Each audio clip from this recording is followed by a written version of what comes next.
এখন BS6 আৰ্টিকা হয় 2019-ৰ। এইখনৰ প্ৰব্লেম কি, গাড়ীখনৰ মানে অটো লাইটটো জ্বলি থাকে, বেটাৰী লাইটটো শ্ব' কৰি থাকে আৰু বেটাৰীটো চাৰ্জ নহয়। তাৰপিছত আমি এইটো গাড়ীখন চালোঁ, চোৱাৰ পিছত মানে এইটো যিটো আপোনালোকৰ লিথিয়াম বেটাৰী বুলি কয়, মানে ড্ৰাইভাৰৰ লেফ্ট ছাইডৰ ছিটৰ তলত থাকে আগফালে, সেই বস্তুটো বেয়া হৈছে, মানে বেটাৰীটো বেয়া হৈছে। আপোনালোকে চাব বেটাৰীটো এইটো চাই লওক বেটাৰীটো। কিন্তু আমি ইয়াত লাইন চাইন গোটেইখিনি মানে চেক কৰিলোঁ, লাইনটো পূৰা অ'কে আছে। মানে এইটো যিটো বেটাৰী থাকে এইটো বেটাৰীটো বেয়া হৈছে। আমি এতিয়া এই মানে ডিভাইচটো এইটো ফিটিং কৰিম। এই ডিভাইচটো ফিটিং কৰিম আমি, এইটো চাই লওক।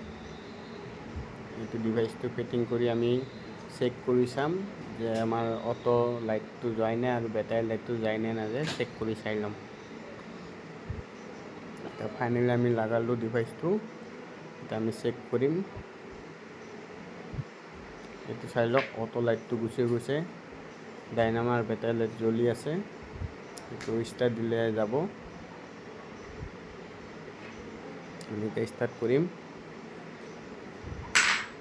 এইটো চাই লওক, মানে গোটেইখিনি গুচি ষ্টাৰ্ট হোৱাৰ পিছত অটো লাইটটো গৈছে, ডাইনামাৰ বেটাৰী লাইটটো গৈছে আৰু আমাৰ বেটাৰীটো যিটো আছে এইটো চাৰ্জ হৈ আছে বৰ্তমান। এইটো চাই লওক। ইয়াত আমি এতিয়া মাল্টিমিটাৰ মাৰি বেটাৰীটো কিমান চাৰ্জ দিয়ে সেইটো চাই ল'ম। এইটো চাই লওক, 13.9 ভোল্ট আহি আছে, মানে এইটো আপোনাৰ 14 মানে আহিয়ে আছে চাৰ্জ। 1395 আহি আছে এতিয়া চাৰ্জ। আমি এতিয়া AC চলা আছে গাড়ীটোৰ, হেডলাইটটো দি দিম। হেডলাইট জ্বলাইছোঁ, হেডলাইট জ্বলাই কিনে আমি এতিয়া বেটাৰী চাৰ্জটো চেক কৰি আছোঁ। 1395 আছে। AC চলা আছে গাড়ীটো এতিয়া বৰ্তমান।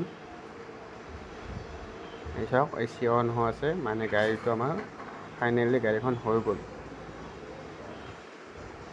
এতিয়া আমি AC বন্ধ কৰিলোঁ, হেডলাইট বন্ধ কৰিলোঁ।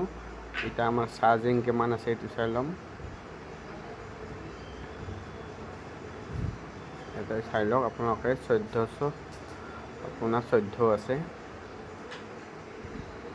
আৰু আমি ডিভাইচটো ফিটিং কৰিছোঁ ইয়াত ডিভাইচটো ফিটিং কৰিছোঁ।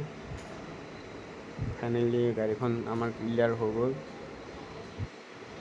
ভিডিঅ'টো লাইক কৰিব, শ্বেয়াৰ কৰিব আপোনালোকে, আৰু মোৰ নম্বৰটো ওপৰত দিয়া আছে। কিবা প্ৰব্লেম হ'লে আপোনালোকে ফোন কৰিব পাৰিব।